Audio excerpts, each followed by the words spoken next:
The next session that we have is Father Anthony Casamento, Director of Identity and Mission, and Anthony wanted to take this opportunity to come and talk to us a little bit about the redesigned core curriculum. We know it's an extremely important part of our university in achieving our mission. Fairly extensive work has been done on it, and we're very grateful to Anthony for taking the time to come and talk us through it. So, Anthony.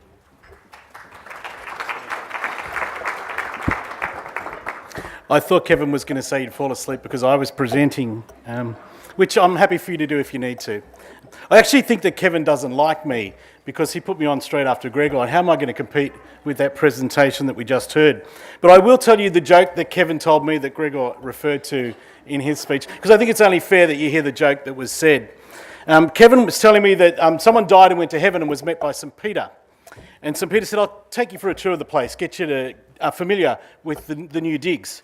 So they were walking around and they came across this beautiful, beautiful river. And so St. Peter said, this is where the Hindus stay. They sit here and they contemplate, and this is the Hindu part of heaven. So they kept, and so the person that died said, oh, that's great, this is really nice. They walked on for a further few minutes, and then there was a whole group of people sitting in the lotus position, contemplating. And Kevin said, not Kevin, St. Peter. Although some of his staff tell me he thinks he's St. Peter. St. Peter said, this is where the Buddhists come to pray, and this is the Buddhist part of heaven, and it's beautiful.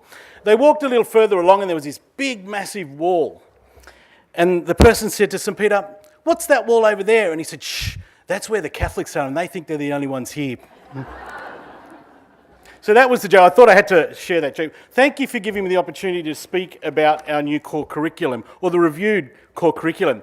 Often a lot of people think, why do we have a core curriculum at the university? It's a feature of many, in fact, a lot of Catholic universities around the world. And for us, it ties into our mission as a Catholic university.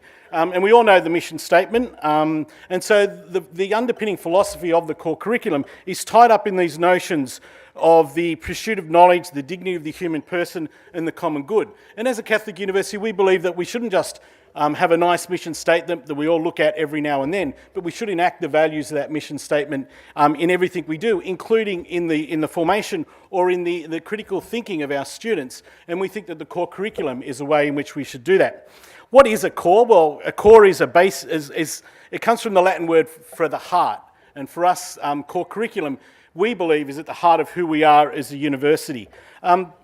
The rationale for the core, and there is a vision statement, I realised that I forgot to put that slide in, so bear with me and I'll read it out to you. The rationale for the core curriculum is that in pursuit of knowledge and recognising the dignity of the human person and the common good, ACU's core curriculum promotes exploration, reflection and community engagement to equip graduates with the skills to effect real change through living for others. And that, in a sense, is what we try to achieve in the refreshed core curriculum.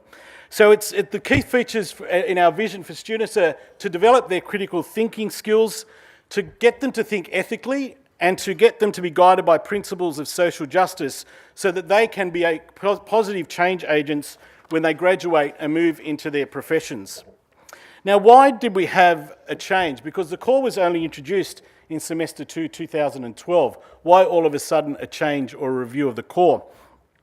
Well, as we know, it was introduced under the auspices of the Faculty of Theology and Philosophy, and I want to publicly thank the faculty for the work they did in implementing the core in its first version. There was a lot of time that went into it by a lot of staff within the faculty, and they did a great job in implementing the first iteration of the core. But then in 2014, the Vice-Chancellor, in thinking forward with the vision for the strategic plan for 2015 to 20, decided it was probably an opportune time to review the core. And Professor Gail Crosley, working in the Office of the Provost, was given, who is here today, and I thank Gail publicly again for her work in the review of the core, set out to review the core and come up with some recommendations for the university.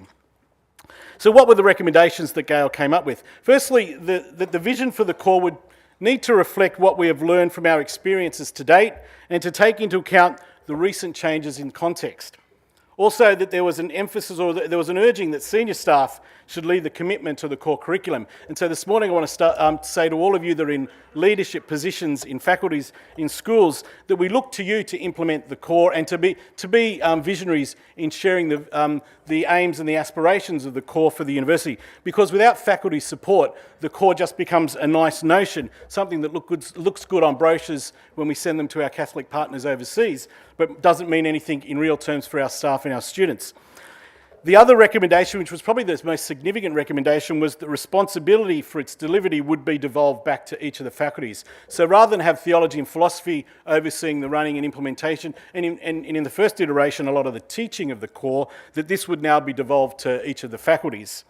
And that the other interesting thing for me was that there was a recommendation, and the data in the surveying from students and staff was that a lot of staff and students said that we needed to beef up the Catholic part of the core curriculum. That a lot of people thought there was what we would call Catholic light, or it was a bit more, the Catholic part of the core was a bit less publicly open, and so they decided that the recommendation would be that we needed to up that. And that actually surprised me, because when I move around the university, people think that we're Catholic enough and we're doing a good job in the Catholicity. So I was proud of you all. Thank you very much. It means I can retire.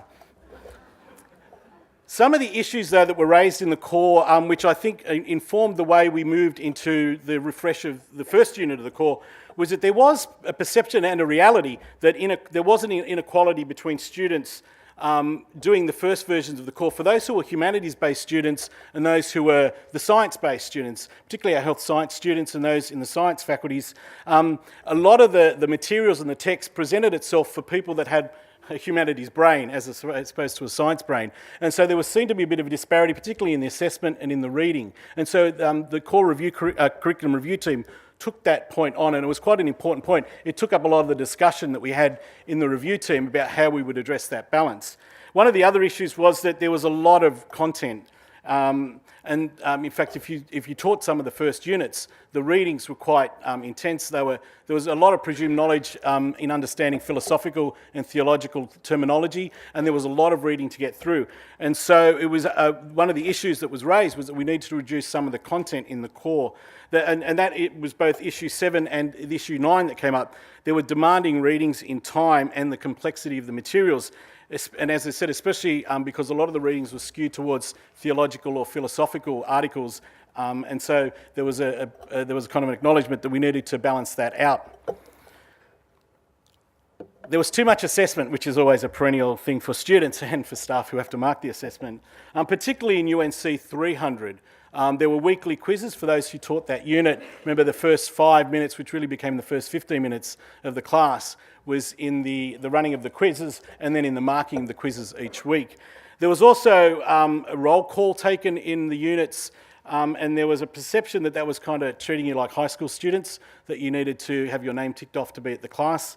And so we've looked at that issue as well, and we've removed the necessity for the roll call.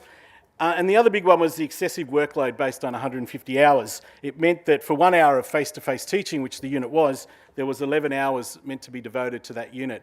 And so the review committee under the auspices of the provost got together and worked out what we might do. And so now I'm going to introduce to you the core refreshed.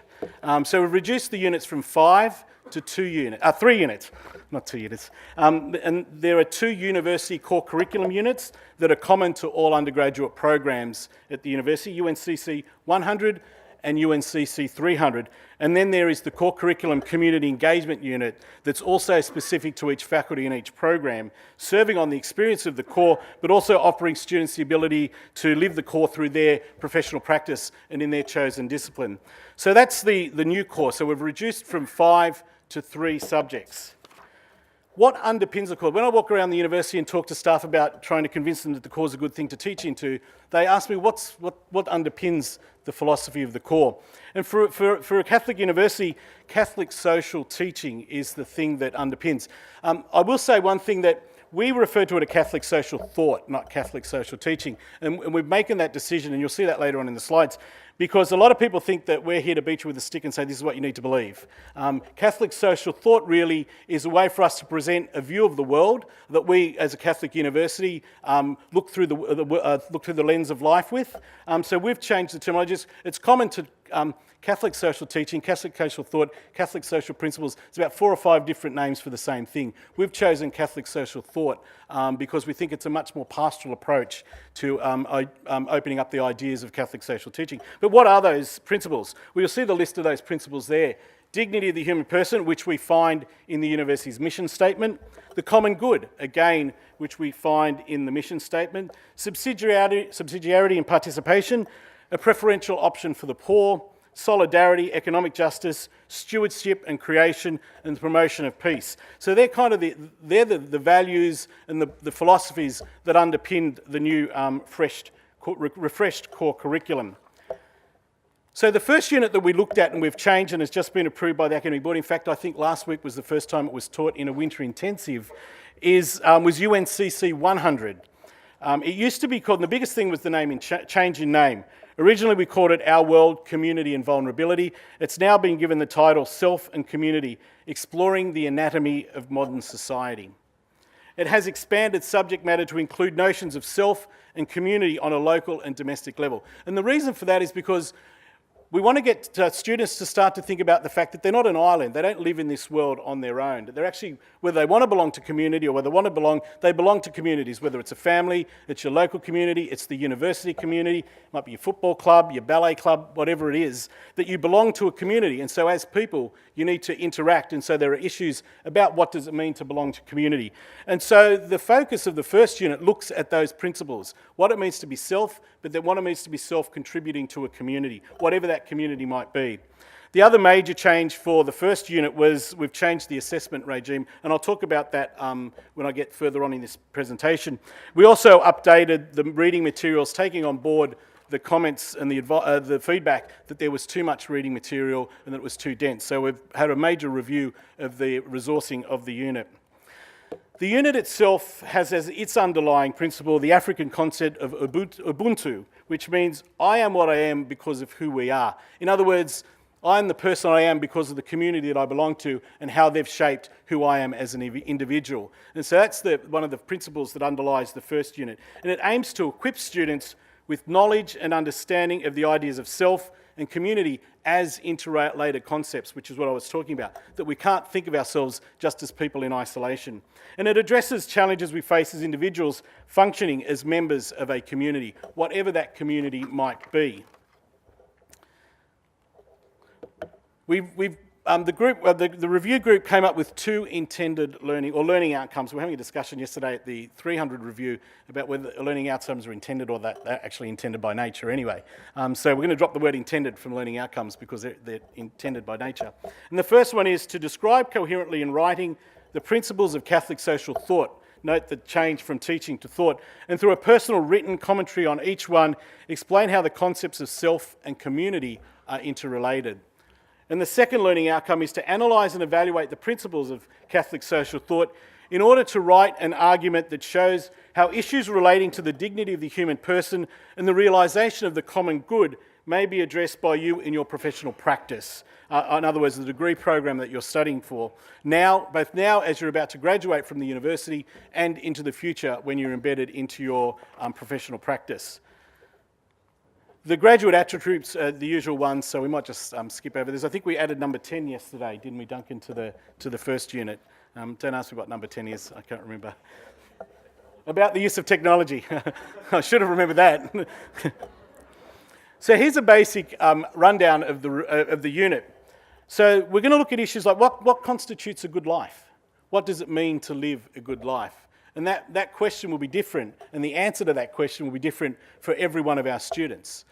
Their notions of what a good life is. For some, it's skiing at Aspen every Christmas. For others, it might be helping the people, the refugees in their local community. So what does it mean to live a good life? We're going to examine that issue. And leading on from that is, what do you value as a person? What are your personal values in leading a good life? In what way does what you value contribute to happiness and the meaning of your life? And what for you are the indicators of success in life? So this theme, the first part of the course looks at who you are as a person, that notion of self. What role do your relationships with others have in the development of your meaning of your life? And how would you categorise what is important in life and what's not important in life? So that's the first part of the unit, looks at those issues of self, so that our students can come to an understanding of who they are as individuals and what it means for them to be individuals in contemporary society. Then we look at the relationship between the individual and the society in which they live. Because if you see the little cartoon there, the first group of people, they want no good. Whereas in the core curriculum, we want to move towards the notion of common good. And look at, it's the same people, just in different configurations. How individual activity contribute to a flourishing society, and how a flourishing society can support the activities of an individual. So that's the second part of the program of the unit. The assessment, part of the criticisms of the first version of the core was the assessment was, the tasks in the class were boring and uninspiring. So the challenge that David Spencer gave us, he chaired the review group, was to come up with really interesting assessment or tasks in the class. And one of the ones we came up with is the notion of the mega worship centre. So the class will be split into groups, and you'll either be a member of the local council, you'll be a member of the protest group who doesn't want, we haven't described the faith of the worship centre, could be a mosque, could be a synagogue, could be Hillsong, whatever. And there'll be developers who want the centre built because they want the money to build the centre. There'll be the local environmental group who'll say you can't build it near the river because of the pollution or the new car and traffic that'll come into the centre. So the students will be broken up into group and they'll be asked to sit at a town meeting to discuss how we come through resolving the issue of whether a mega worship centre should be built in their community. Now, why we chose that example was because it was contemporary at the time, but also because it raises issues of religious liberty and religious freedom. Who has the right to speak about whatever religious beliefs they have? Because a lot of the issues that underlie the core curriculum are contemporary issues that we're facing in Australia as a society. So we want to equip our students, not to give them answers or what we think they should say, but to give them the idea and the notion to reflect critically on these bigger issues and to come to decisions and to answers about how they view some of these decisions. One of the other examples we used is the sweatshop industry in Australia. And one of the tasks students have to do is bring one of their favourite bits of clothing or items of accessories, and then we're going to examine it. So if they bring in their Nike t-shirts, we're going to say, well, where does Nike produce this? Or if they bring in their Prada handbags or their Gucci suits like Father Anthony wishes he had. We're going to look at those issues of sweatshop and that kind of issue in terms of the dignity of the human person, the right to work, the right to a fair work, all those issues that come through in the Catholic social teaching that I listed earlier. So the actual outline of the units is Module 1 is the good life and the golden rule. And the golden rule is a principle that applies to all religious beliefs, not just to Christianity. It's a concept that there is a good life, there is a way to live a good and happy life, and each of the major religious beliefs has a different way of coming to the same answer. So we're going to look at those issues of the golden rule from Islam, Judaism, Sufism, Christianity, indigenous spirituality. There's a whole range of these belief systems that's going to be focused on in terming how each of these different belief systems look at what the notion of good life is. Then we move on to notions of I am because we are individual in society. And then we move into the history and principles of Catholic social thought, human flourishing and the common good. What does it mean to be a society that flourishes? We can walk down the streets of Melbourne or Sydney and Brisbane, and on the surface, they look like wonderful communities. We're a proud nation. But when you scratch that surface, there's domestic violence, there's racism. Are those indicators at the fore, and does that say something about whether those societies are flourishing or there are underlying issues that need to be considered and addressed? So that's what we look at when we look at the terminology, the understanding of human flourishing. That moves then into the notion of the common good, and then the personal and professional challenges of Catholic social thought. So we look at those issues as well. The assessment was reviewed, and we've reduced it to 2 assessment tasks for this unit. The first one is a wiki landing page and then a wiki information page that the students will be asked to build up over the course of the unit. And then the second task is an op-ed piece. Now, an op-ed piece is usually about 690 words. I can't remember the exact question that they're asked to do. It was something to do with presenting your notion of around the mega worship space or something. It was one of the tasks that related in the unit. It's been a couple of months since I last looked at it. So there were 2 assessment items that were decided. Now, there's some instructions about the assessment, but I'm not going to give you the assessment, so you don't need to read the instructions. Currently, UNCC 300 is being reviewed, and the curriculum group met yesterday again prior to today, and we're looking at how we might refresh 300. And the way we're moving forward on this is to take the notions of self and community in the local community that 100 has built into students and look at that on a global scale in the 300 unit. And the reason we do that is partly because 300 is offered overseas. You can elect to do the 300 unit at a number of different places around campuses that the university has relationships with. I'll talk about that later on. So we thought we need to incorporate the global view of where we need to be in terms of common good and the understanding of the common good in our global community. The framework we propose for 300 is human dignity is something we humans already have, and that is something that you can lose or you can gain. So we look at those notions, particularly focusing on global issues. And the aim, we hope, is to give students a framework to assist them in analysing various arguments which appeal to human dignity. So here are some of the case studies that we're looking at the moment. Mandatory detention of asylum seekers, capital punishment and prison, human dignity and disability, which is an interesting one that's emerging, human dignity and global labour standards, and it goes back to that, builds on that 100 task around sweatshops. I am my brothers and sisters' keeper, human dignity and your siblings, homelessness or forced relocation, and the current migration issue in Europe, and tacking onto that the whole understanding of the Brexit exit and the implications for all of that. With both units, how do students engage with the core at the university? Well, we've moved towards 10 one-hour tutorials for these two new units, or you can do the flipped intensive 3-day mode. You can do it online and you can do it internationally. The interesting thing in the data is that we see a move towards students preferring to do it as an intensive. And there's two arguments to that. They like to knock it out really quickly. A lot of the students do say, however, that they prefer it intensively because the depth of the discussion in an intensive mode is much more engaging and it enables them to understand the concepts better than if they meet once a week for an hour over 10 weeks. So we seem to think in the core curriculum group that there will be a significant move for students wanting to undertake the core as an intensive as the preferred option as opposed to the 1 hour weekly model. I did mention that the university offers the core overseas only for the UNCC 300 unit. And there are a number of sites overseas that I'll talk about. And there is assistance available for students. The Provost has been quite generous in offering scholarships for students to assist with their travel and with the program expenses to attend the core overseas. So where do we offer the core overseas? Well, obviously we offer it in Rome at the ACU Rome Centre. And currently, as we speak, there are students in Rome attending the Rome Centre and undertaking UNCC 300. The Rome Centre is a great example because we've linked locally with the San Egidio community, which is a bit like St Vincent de Paul in Australia. It's a church-based movement that does a lot of work in global peace movements, in working with the Gypsy and the Roma community in Rome, also with aged and homeless people in Rome. So the students don't just go and learn the unit, sit in the classroom in Rome or in any of the locations and then go back to their dorms and do their assignments.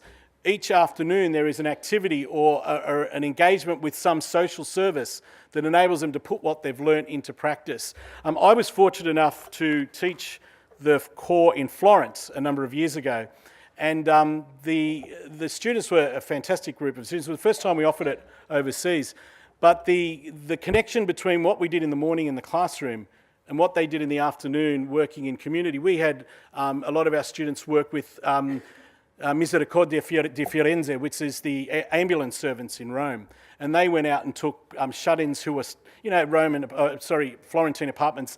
A lot of the old apartments don't have lifts, so when Nonna has to go into the hospital for an X-ray, they have to carry them down on their backs down the stairs because there are no lifts. So our students were involved in that and talking about, well, where's the dignity of the human person in that? So that it's amazing the students at night when we'd have dinner would reflect on what they'd done in the afternoon and relate that back to what we'd done in the morning. So I would encourage all of you who teach the core or who are involved in promoting the core to tell our students to seriously think about doing the overseas option of the core. Paris is another location we do it in. Florence we continue to do it in, and London at the at Heathrow College, at the University College London. And the London one is an interesting one as well. The group that went last time did a lot of work in Her Majesty's Prison. They spent a lot of time with prisoners in London and working through those issues of what's it like being a prisoner, what's it like when you're coming to the end of your time in incarceration, and how do you sort of transition back into the community. And so the students had those experiences, which they said were outstanding. I've got some student reflections for you to look at. This one was from Susan, who came to Florence. I'll let you have a quick scan of it. I'm sure you're all speed readers. One of the critical things I want to leave the message is it's our core. It's not my core. It's not the Vice-Chancellor's core. It's not the Provost's core. It's our core. Each one of us at the university, we own the core. We're responsible for the core. It's part of who we are. It's part of our mission. So if you can take away today that message, that it's our core, and it's great for us to promote the core to all our students. And that's it. Just one other thing. Dr. Christian Lorenzen has now been appointed the lead academic for the core curriculum, based in the Provost's office. He's currently in Rome teaching the core at the moment. So he would be your first point of call if you wanted to talk about any aspects of the core. But each of the faculties have appointed a faculty liaison for the core curriculum, and they're listed there. So if you want to have any conversations or talk to them about teaching the core or promoting the core in your faculty, I would encourage you to contact them as first. Otherwise, I'm always free and available and happy to have a coffee and a chat and whatever. Any questions? Are there any questions? Easy questions, sorry. Yeah. Why not look to see an Australian focus in the 300 or 100? You had a number of issues. It would be great to see an Australian one. Yep. Outside of this home sector. Yep. The other thing is, I'm looking at all those overseas options, saying, why the hell don't we have a 2-week work in the community afternoon? It's on one of my KPIs is to how to one of the things I would like to do is have staff do the core, but not as an audit, and possibly do an international core, but there's some logistical and budgetary around that. But it's one of the things I'd like to do. Have our staff. We do a pilgrimage at the end of the year to Italy, so anyone wants to come, you can do that. But the core would be different because we want to engage in the community engagement service aspect of it. So yeah. Yeah, you're welcome, Greg. Yeah, that's all right. Yeah, Gregor's put his hand up. So maybe one more question. Hello, I'm very impressed with this kind of overseas project. I just got a quick question. How the student manage with the language? Because we all know European not very good in English. So our students are all taught in English, and it was interesting in Florence. I mean, most of the Italians, especially young Italians, most young Europeans speak English. I don't know. Look, there's a group that went to Beijing, but I don't know how they coped with the Mandarin. But the language doesn't seem to be an issue. Australian students are quite resilient and quite out there, so they kind of engage with that. So there hasn't been an issue with the language. So when they were working with Misericordia di Firenze, they were fine. They were able to communicate and they were to, yeah. So they don't need to have a language? No, they don't need to have the language, yeah. It's all in English. Colleagues, just as a quick disclaimer, had I known that Anthony was actually going to tell that joke and tell it in the way that he did, he would have been straight on after Gregor and there would have been no break for morning tea for him. Can you just join me in thanking Anthony for...